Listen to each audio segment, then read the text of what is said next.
9 মাসের জন্য বন্ধ সেন্ট মার্টিন ভ্রমণ। কক্সবাজারের টেকনাফের প্রবাল দ্বীপ সেন্ট মার্টিনে আজ শনিবার থেকে 9 মাস কোনো পর্যটক প্রবেশ করতে পারবেন না। বন্ধ থাকবে পর্যটকবাহী জাহাজ চলাচলও। সরকারি বিধিনিষেধের অংশ হিসেবে এই সিদ্ধান্ত নিয়েছে প্রশাসন। পর্যটক যাতায়াত বন্ধের পর সেন্ট মার্টিন নিয়ে কী পরিকল্পনা করা হচ্ছে জানতে চাইলে জেলা প্রশাসন ও পরিবেশ অধিদপ্তরের কর্মকর্তারা জানান, পর্যটক যাতায়াত বন্ধ থাকার সময়ে দ্বীপটি সুরক্ষায় মাসব্যাপী কর্মসূচি পালন করবে পরিবেশ অধিদপ্তর। এই কর্মসূচিতে দ্বীপটিকে কয়েক ভাগে বিভক্ত করে প্লাস্টিক বোতল সহ ময়লা আবর্জনা পরিষ্কারে অভিযান চালানো হবে। এর বাইরে পর্যটক নিষেধাজ্ঞার সময়ে বিশেষ প্রকল্পের মাধ্যমে বিশুদ্ধ খাওয়ার পানি উৎপাদন ও সরবরাহের উদ্যোগ নেওয়া হবে। রয়েছে বর্জ্য থেকে বিদ্যুৎ উৎপাদনের পরিকল্পনাও। একই সময়ে জীববৈচিত্র্য রক্ষায় স্থানীয় লোকজনকে সচেতন করবে প্রশাসন।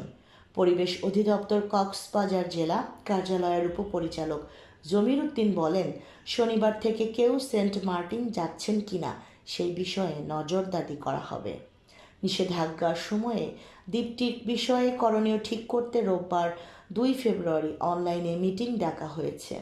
জেলা প্রশাসন সূত্র জানায়, শুক্রবার পর্যন্ত গত 2 মাসে 1,20,000 পর্যটক সেন্ট মার্টিন ভ্রমণ করেছেন। পরিবেশ, বন ও জলবায়ু পরিবর্তন মন্ত্রণালয়ের নির্দেশনা ছিল নভেম্বর মাসে পর্যটকরা দ্বীপটিতে দিনে গিয়ে দিনে ফিরে আসবেন।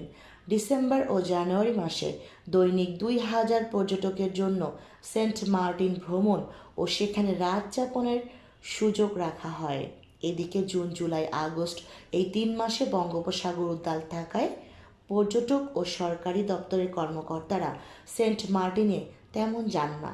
এই সময়ে প্রভাবশালীরা দ্বীপের ভ্রমণ নিষিদ্ধ এলাকায় রিসোর্ট সহ নানা অবৈধ স্থাপনা তৈরি করে আসছেন।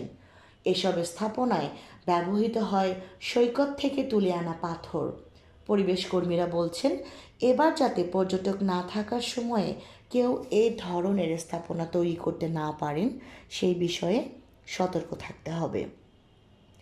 Cox's Bazar chamber of commerce and ইন্ডাস্ট্রিজের সভাপতি আবু মোর্শেদ চৌধুরী খোকা বলেন, সেন্ট মার্টিনে অবৈধভাবে 230টি হোটেল, রিসোর্ট, কটেজ, রেস্তোরাঁ তৈরি হয়েছে।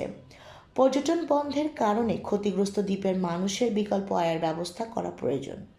বাংলাদেশ পরিবেশ আন্দোলনের কক্সবাজার শাখার সাংগঠনিক সম্পাদক HM নজরুল ইসলাম বলেন, পর্যটক কমায় দ্বীপের জীববৈচিত্র্য রক্ষা পাচ্ছে।